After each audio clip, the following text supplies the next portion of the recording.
앞에는 2022년이죠. 22년은 이민년.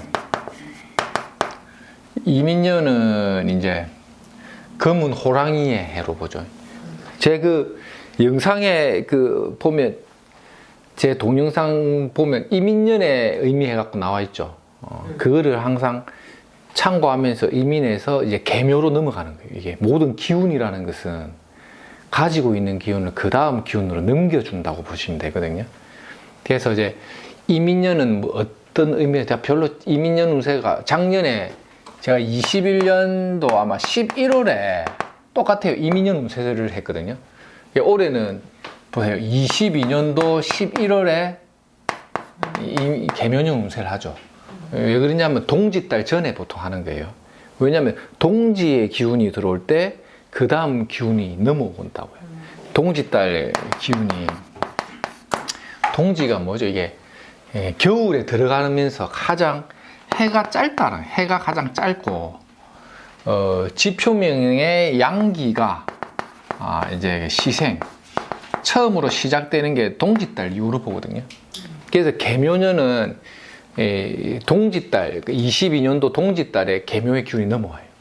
이민년은 21년도 11월 이후 동지달에 이민년의 기운이 넘어오고, 이민년의 운세는 제가 요 21년도 11월 영상 올리는 걸 보시면 제가 별로 좋은 얘기를 안 했죠. 예.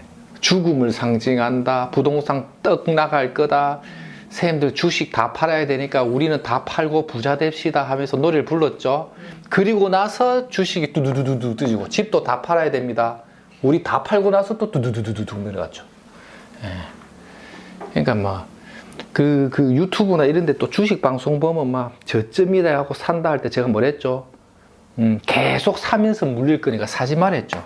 은행 금리가 오르면 차라리 이자를 받고 대기 타다가 갈아타도 된다. 그게 이제 이민년 그때 운세풀이 한 거죠. 계묘년은 어떨까요? 오늘 계묘에 대한 것만 제가 한 2시간 정도는 설명할 겁니다.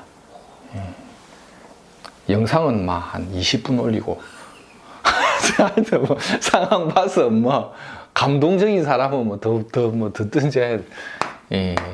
이민에서 계묘로 넘어간다는 의미는요, 원래 호랑이 범인자라는 것 자체는 일을 좀 이렇게 벌려버리는 속성이랬죠. 이게 계묘년이 오면 보통 이게 어떤 뭔가 진행된 일에 대한 결과가 겉으로 드러나는 거, 드러남.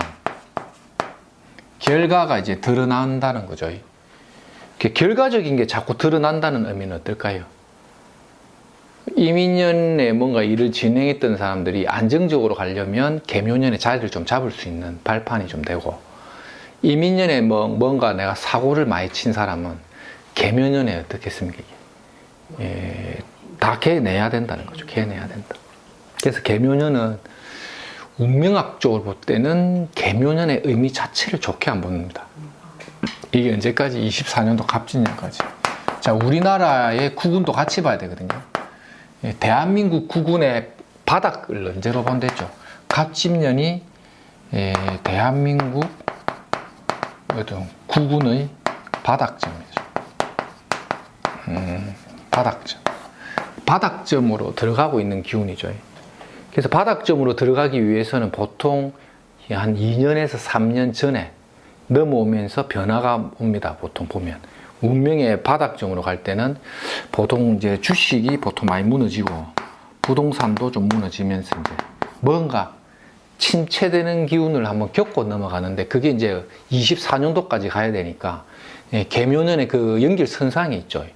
요럴 때 이제 과도하게 금융이나 이런 걸 안고 했던 분들은 요때 타격을 좀 많이 받고 가고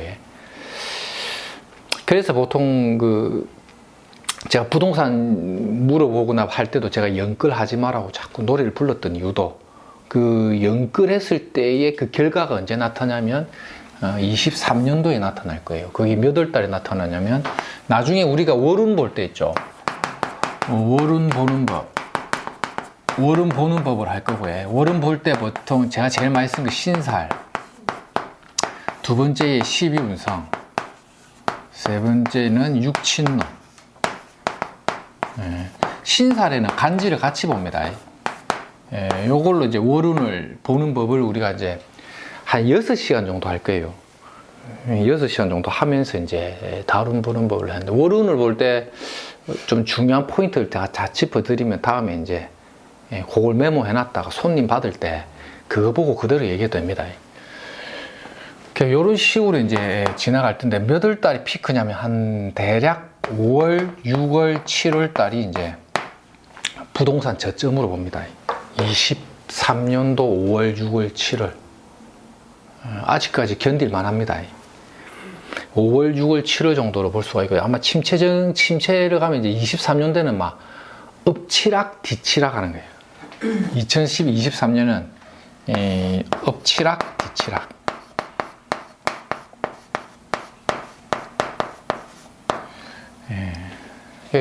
요 이민년의 운의 흐름을 연결한다고 보시면 돼요.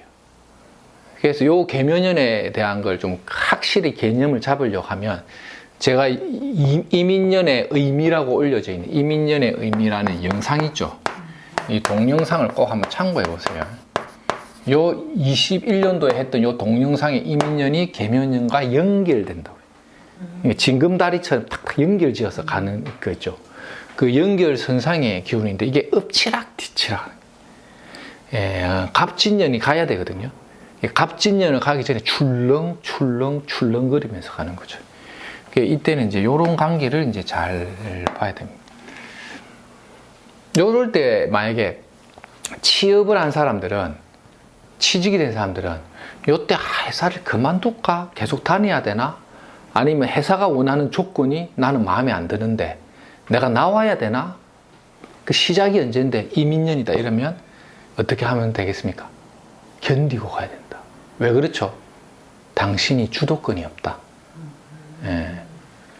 대한민국 국운의 흐름이 바닥으로 들어갈 때는 내가 주도권이 없는 거예요. 근데 이제 자, 팔자마다 다릅니다.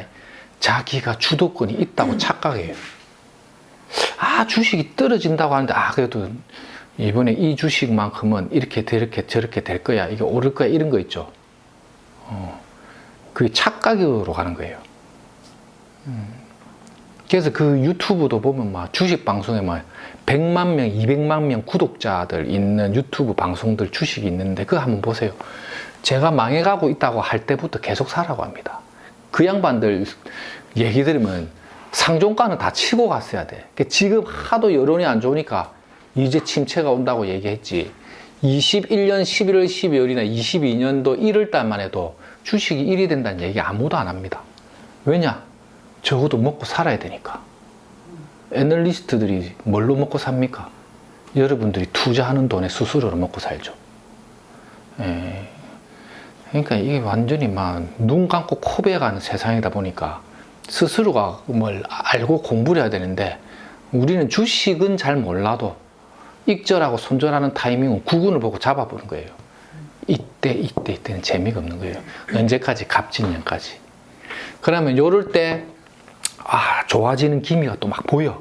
이게 살아나는 거 아이가? 이거 뭐 금리도 떨어지는 것 같고 막 경기 부양책이 나오는 것 같다 하다가 또 쿵 주저앉아 또 아니다, 이거 진짜 오른데 이제는 막 다 왔다, 됐어요 할 때 또 쿵 내려앉고. 이게 토끼예요. 토끼는 인중이 없거든요. 인중이 없다, 눈이 빨갛다. 자, 성격이 느리다 1번, 성격이 빠르다 2번. 계묘의 기운이 오면 사람들이 다 급해집니다. 대운이 있죠. 토끼묘가 와도 급해져요. 토끼 대운이 와도요, 사람이 안 하는 짓 하고 해. 벌써 이제 이민년에도 안 하는 짓 하는 사람을 내가 누구랬죠? 개수일간들 오면 뭐라 했죠? 안 하는 짓 한다 했죠. 개수일간이 인년에 안 하는 짓 한다. 이 상관이 왔기 때문에. 이 토끼 묘자는 팔자의 그 육친에 상관없습니다. 육친에 상관없이 안 하는 짓도 잘하고 해. 성격이 급해지죠. 급해지면 실수를 잘합니다. 그래서 저런 눈에는 눈탱이도 잘 맞아요.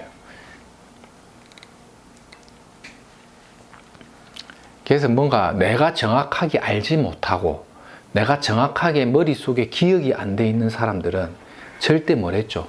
함부로 하지 말랬죠.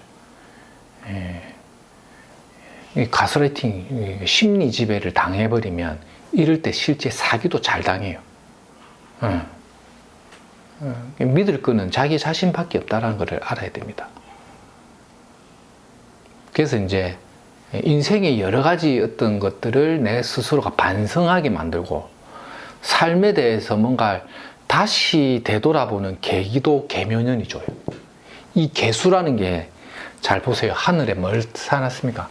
하늘 천 따지 하늘에 갓을 탁 대놨죠. 이게 뭐냐면 하늘을 가리었다는 거죠. 갓을 탁 쓰는 모양이거든요. 생각나는 사람 누가 있습니까? 김사가 있죠. 김삿갓과 같은 토끼처럼 돌아다니는 김삿갓. 방랑자와 같다. 떠돌이와 같다. 그래서 계묘는 원래는 계묘 일주들이 머리가 좋거든요. 굉장히 영리한 친구들이 많은데 그 특유의 방랑벽도 있고요. 이 토끼묘자의 식신이라는 것은 연구력이 또 있어. 그래서 자기가 뭔가 잘하는 분야에서는 1등이 되려는 기질도 강한 거예요. 왜냐하면 하늘을 가리었다는 거는요. 어떤 느낌일까요? 골똘히 연구하는 사람도 되겠지. 박사 받으면 뭐 씁니까? 박사모. 이런 것도 됩니다. 이런 것들이 보면. 그래서 계묘년은 뭔가 새로운 것을 연구하고 공부하고 때로는 자기 자신을 되돌아보는 계기도 될 것이다. 이민년에 사고를 많이 쳤으면 계묘년은 하늘을 보고 원망할 일이 생길 것이다.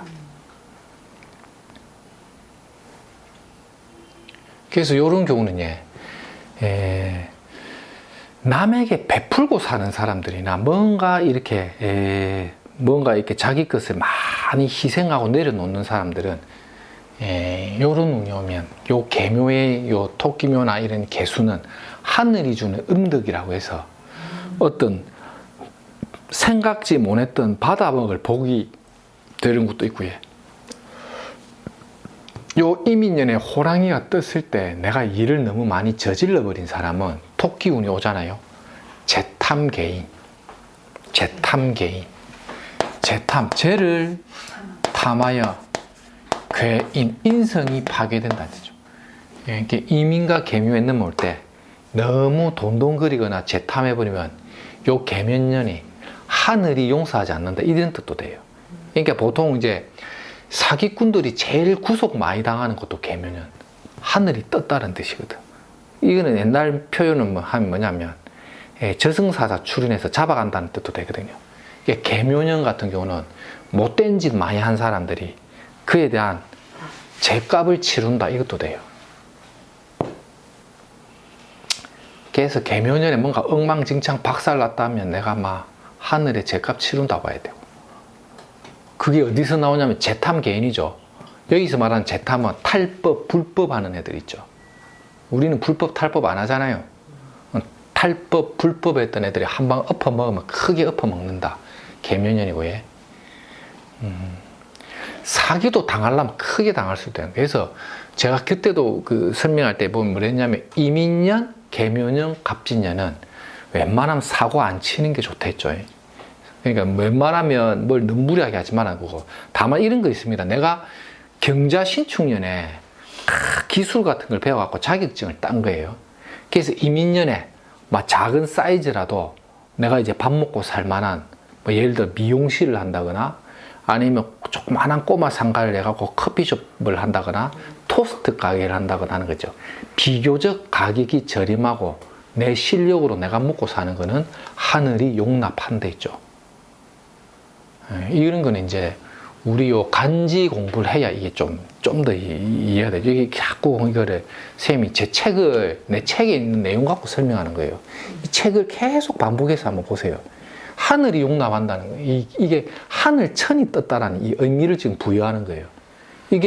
이 개수는 신살로 치면 뭐랬죠? 천살. 하늘에 천살이 떴다라는 거는 천살이 집행관을 보낸다는 의미도 있어요. 하늘에 갓을 딱 쓰고 뭐 보내는 놈. 그 옛날 표현이면 저승사자. 뭐 이런 것도 되죠. 염라대왕이 장부를 던져서 사자가 나온다 되죠. 그래서 이 사자가 뭘 사냥하러 다닌다. 탈법, 불법, 도둑놈, 상처 준 놈. 남에게 상처 주고 미움받고 못된 짓 한 것들 잡으러 다니는 집행관을 계묘로 봐요. 집행관. 이 식신이 이걸 뭐라 하죠? 쌍칼. 이 토끼 묘자 있죠? 이게 잘 보면 칼을 두 개 찬 거거든. 이거를 그래서 옛날 책에 뭐라 했죠? 현침살이라죠. 그래서 지금 이걸로 지금 설명하고 있는 겁니다.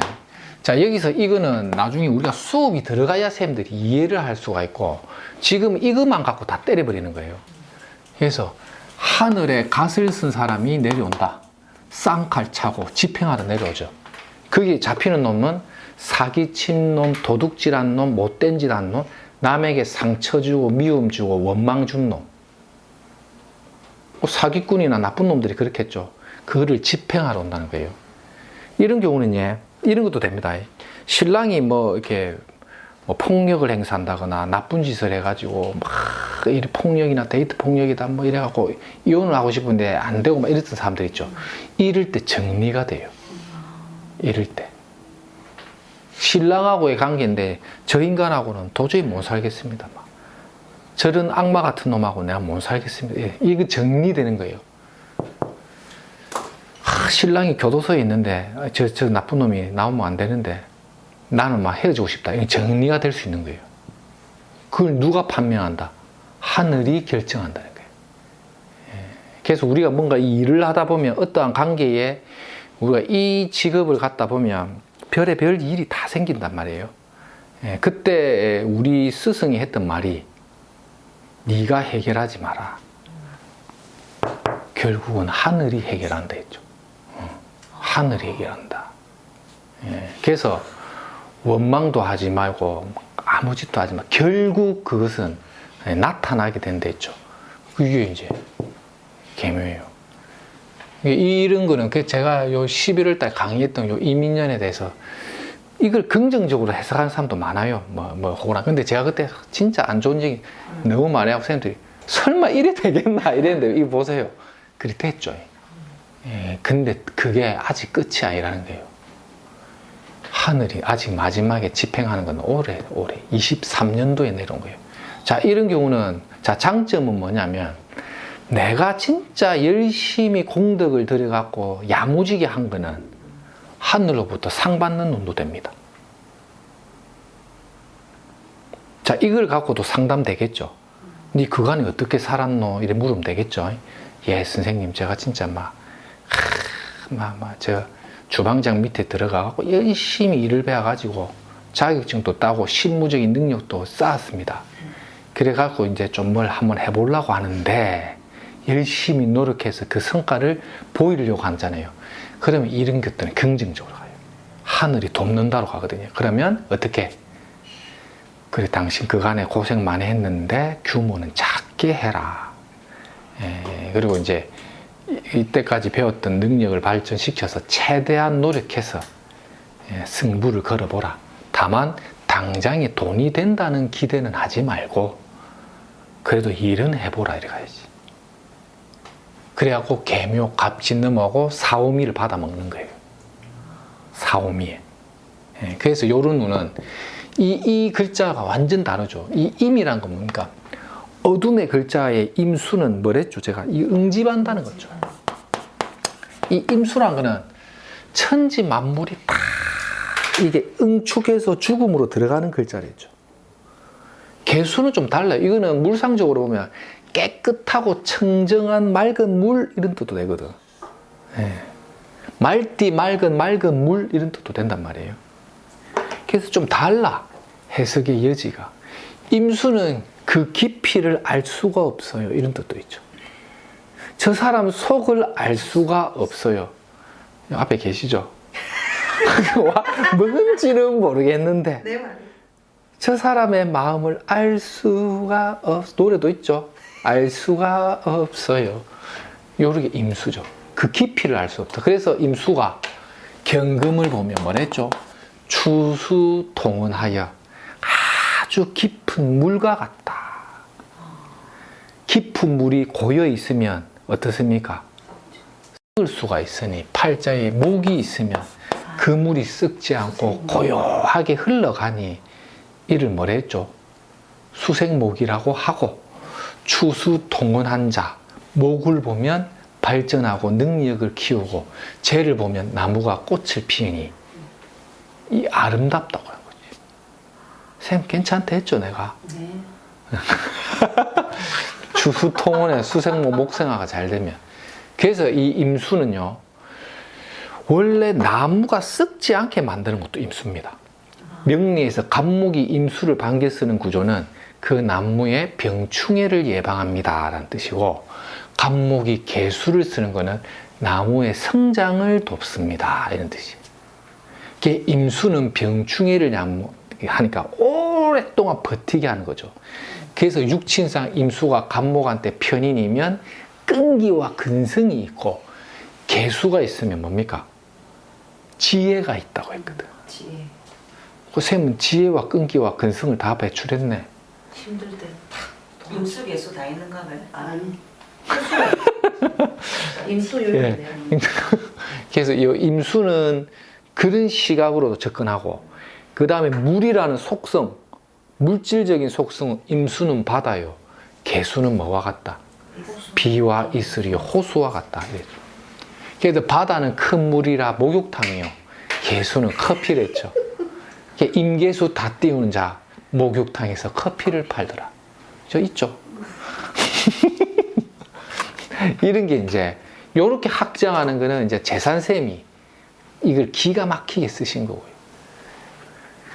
그래서 이제 요런 게 간지를 잘 보라는 거예요. 이런 건 이제 항상 맑을 때 보면, 이게 옛날에 십간 시비지지의 간지는, 그게 옛날에 그 책에,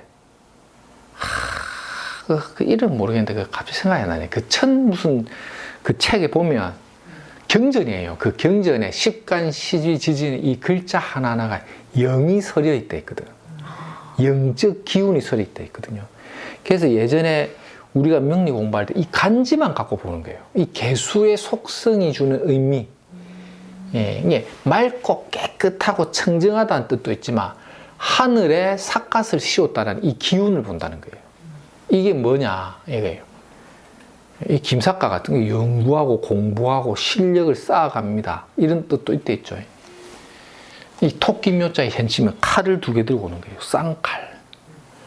털어먹을 사람은 확실히 털어먹고, 발전할 사람은 칼을 한번 쥐게 하는 효과가 있다.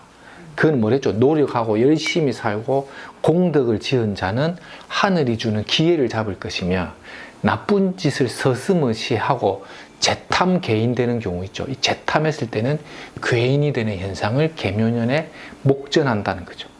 그래서 계묘라는 글자도 무서운 글자예요. 이 토끼묘나 호랑이는 물어버리기 때문에 물리는 피를 보는 형살 때문에 아픈 사람, 사고, 이런 것들이 많죠. 호랑이 범인자가 주는 기운이 그렇잖아요. 물려버린다. 압력에 그 노출되는 거잖아요. 그러니까 안 좋은 게 막, 저번 달에 뭡니까? 경술 달에 개강살 이런 게 무리 지을 때 들어오죠. 하여튼 그날도 내가 보니까 일진이 을묘일이던데, 을묘 어린 것들이죠. 그게 술토에 임묘돼 버리니까. 그게 인이 주는 그 기운에서 월운을 보는 거죠. 그런 게 이제 막 결과론적으로 볼 때는 그 간지가 굉장히 위험한 간지가 많이 몰릴 때였지. 계묘도 어쨌든 이 호랑이가 주는 압력은 없지만은 토끼가 주는데, 이 토끼가 있죠. 깡총깡총 뛰어다니면서 막 일을 자꾸 벌려버리는 거예요. 그래서 모든 사람이 이 기운에 노출되면 가만 못 있는 기라. 사고를 치고 싶어요가 되는 거예요. 그래서 무리하지 말라는 거지. 안정적으로 해라는 거예요. 그러면서 현침의 장애죠. 아픈 사람들도 요때 호랑이에 물려서 아프고 현침에 칼 맞아 아프고, 그게 계묘년도 콕콕 쑤시고 아프다. 이런 것도 조심해요. 그러니까 큰 흐름을 좋게는 안 보죠, 제가. 언제까지? 이때까지. 그래서 이 시기는 뭐든지 무리는 하지 말라는 거죠. 근데 아까 말한 것처럼 기술적이고 능력 있고 재주 있는 사람들은 어쨌든 이때 기회를 잡는다. 그리고 조금 좀 쉬다 또 설명 좀 드릴게요.